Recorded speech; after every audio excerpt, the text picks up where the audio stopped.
This past summer, we had the great good fortune to go to Israel with 72 members of our KI community. It was a fantastic, amazing trip, if in the middle of a heat wave.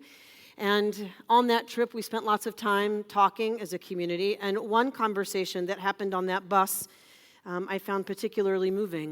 It was a conversation between the mother of a 17-year-old teenager and a leader in our community.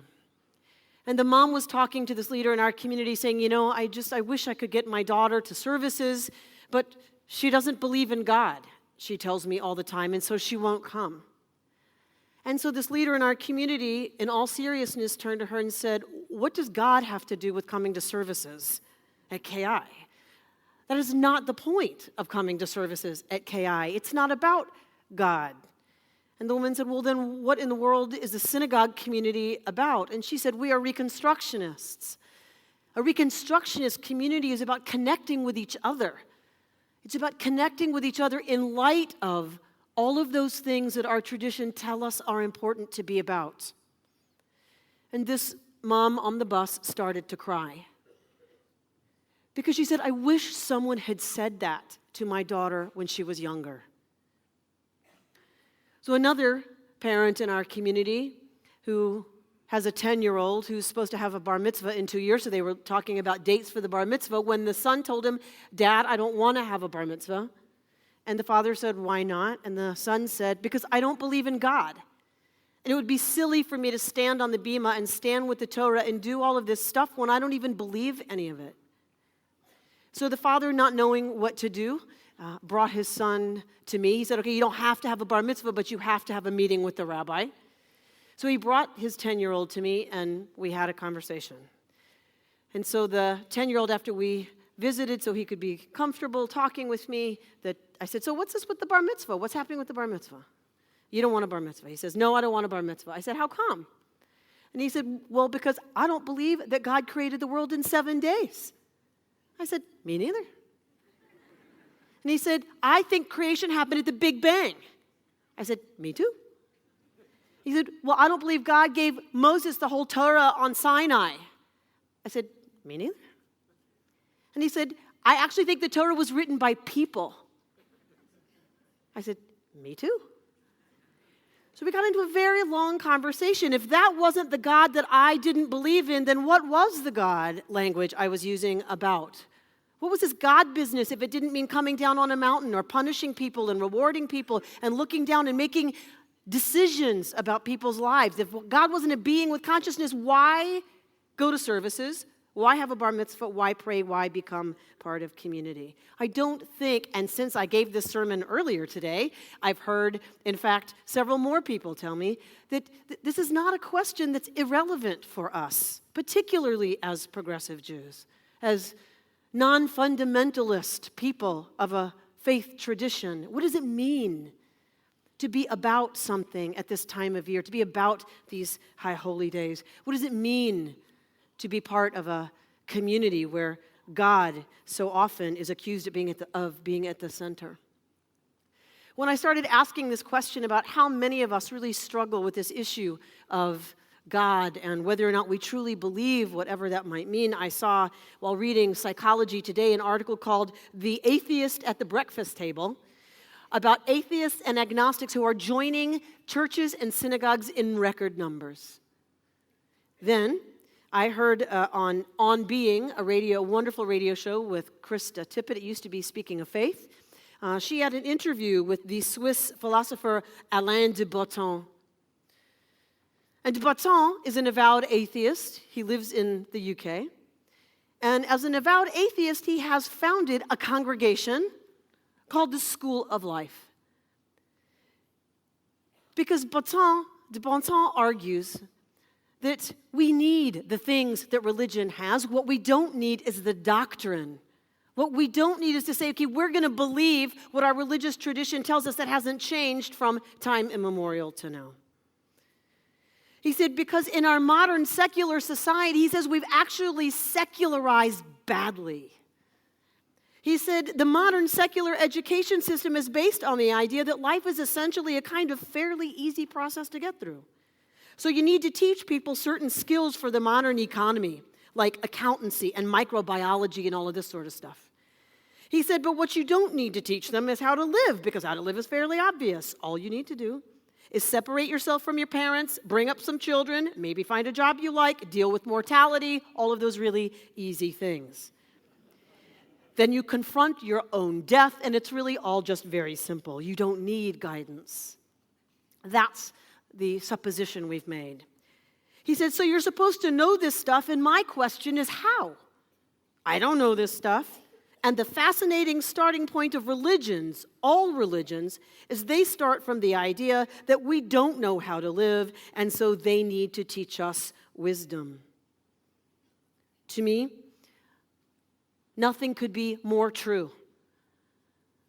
He said it would be fine if when we walked around in this secular world that there were no messages coming at us all the time. Okay, so maybe we would start to figure some stuff out, maybe not, but we are bombarded, he says, with messages all the time. And anyone in this room with children knows how scary some of the messages that our children are getting really are.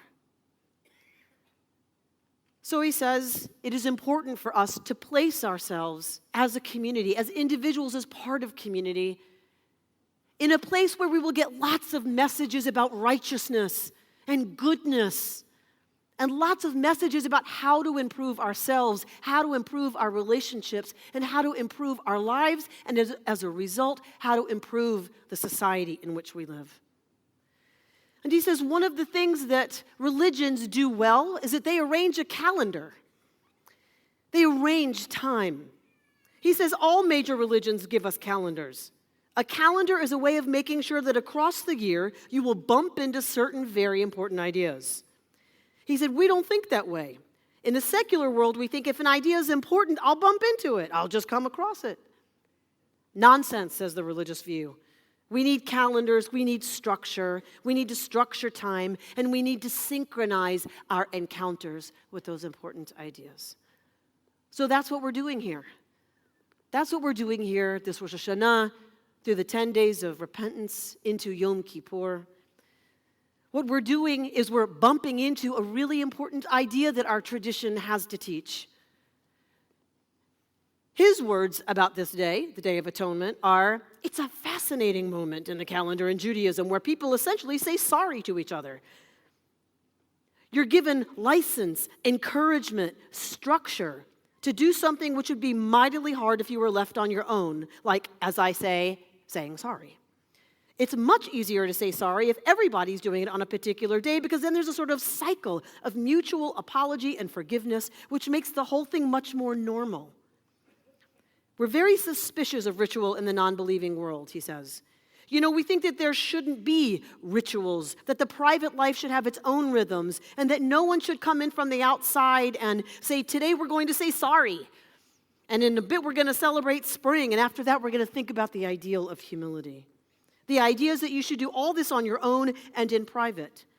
I'm coming around to the view that that's nice in theory, but the problem is we'll never get round to it. It's awfully hard to decide of a Tuesday afternoon that this is the day you're going to pick up the phone and make that hard phone call. It's really hard to do in isolation, to open difficult conversations about the ways that we know we have failed ourselves and each other.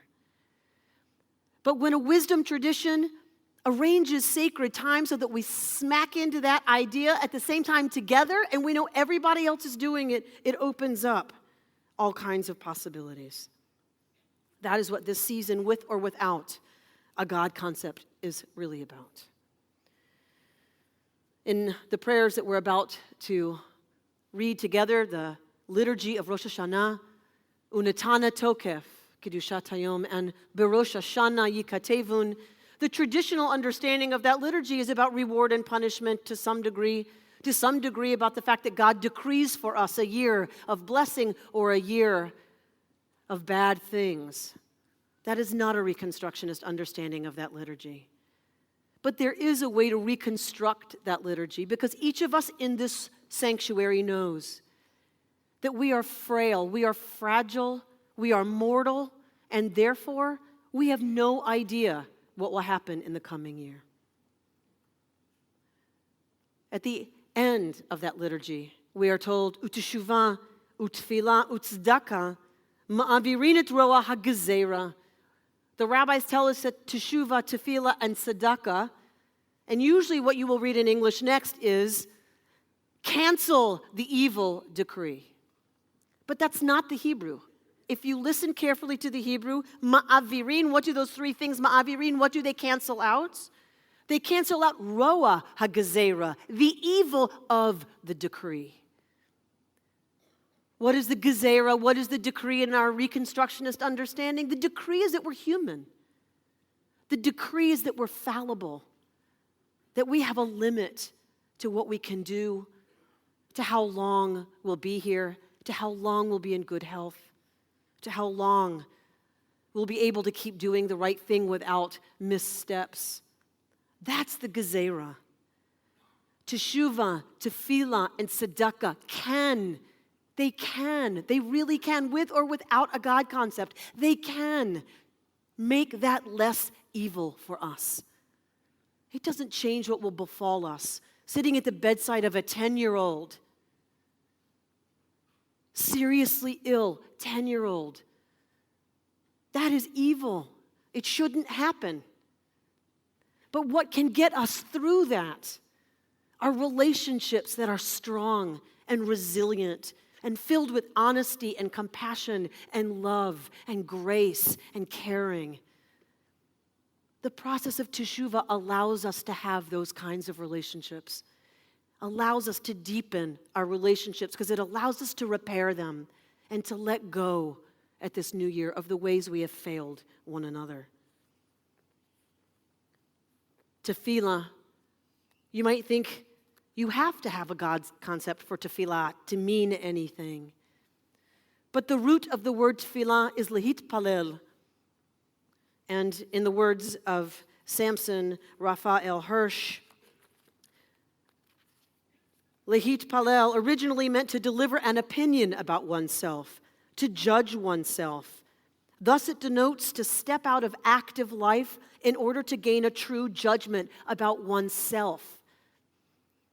You've chosen to come here today to step out of your normal life, to step out of kind of the bombarding of information and sound and movement, to come here and get in touch with the truth about yourself at this new year. That is the first step to living better and differently. From Rabbi Avi Weiss, a modern Orthodox rabbi who studied with over 300 of us rabbis at the Board of Rabbis' Day of Study, preparing for these High Holy Days, Rabbi Weiss had a beautiful teaching. He quoted his teacher, Rabbi Ed Feld, and I'd never heard this teaching before, that the root of lehitpalel might be pilel, found in Genesis, when Jacob tells Joseph, Re'o panecha lo pilalti, I never hoped to see your face. If pilel is the root of tefillah, pilel, to hope, lehitpalel in Hebrew is reflexive, it's a reflexive verb, then might tefillah mean something about hoping in oneself, truly hoping that we can fulfill our potential. Because when there's real hope, there's real energy around moving forward into change. Tefillah can be from the root nafal, says Rabbi Eliezer Berkovitz. It is like the child running to the mother, he writes, when hurt, not for the bandage, but for the comfort of the closeness of one who the child knows loves her beyond any doubt. Nafal, to fall into trust that we are loved by those around us who know us best, the people we trust the most. The comfort of being together, the comfort of connecting to something when we pray, something holy and deep within each of us, with a room full of people doing the same thing. Tzedakah, the last of the three. We don't wish each other Happy New Year like we do in the secular world. We say it in English because we're of the secular world. What do we wish each other in Hebrew? Shana Tova. We wish each other a good year. Because good is different from happy. Happy New Year is very American. Have a Happy New Year. We celebrate Happy New Year. Judaism's a little tougher. Have a good year. We have to be good. We have to do good. We have to do tzedakah. There is no word for charity in our tradition. We have to do tzedakah from the root tzedek, justice, righteousness. We must do acts of righteousness within our communities. That's why you're going to go home and fill up those bags you got mailed. If you didn't get mailed a bag, find one, fill it. Because last year, our acts of righteousness came up with 31 tons of food to be delivered to the food insecure here in LA. We want, because it's Rachel Jeffer running the thing, she wants 32 tons, of course, this year. It was light this morning, I was told, how much food came. So we need you to double what you're planning on bringing, that we can feed children in our city who go to sleep hungry. You will find JWW material on our community table. I urge you to take it. Find a way to reach past our LA community and reach other suffering people in this world, in Congo and Darfur and Sudan. There are so many places in this world that need our help so that we can live into tzedakah, into righteousness.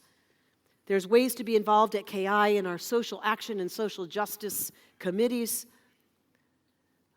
Our wisdom tradition tells us that we must act. We can't just wish. We must act to make this world better and whole.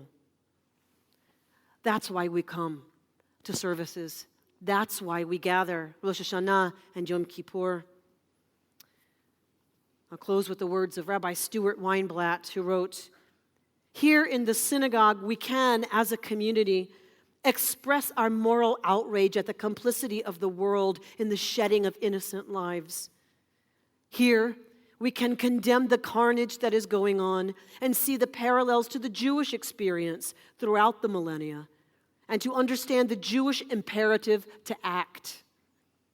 We come together as a synagogue to understand how the calling of our tradition, our prophets and sages, applies to the realities of today. Sometimes what we're searching for and how to carry on that search seems unclear, but our common quest brings us together. The idea of coming together in our search reminds me of the Helm story about the man who was looking for a purse that he lost. A friend offered to help and asked him where he lost it. He said he lost it in the field. So if you lost your wallet in the field, why are you looking over here by the barn? And the friend replied, because over here by the barn, the light is better. Here in the synagogue, we can search somewhat better because we have more light when we search together in the company of others and in the light of our ancient and noble heritage. Here we find a community of seekers with whom we can share our joys and sorrows.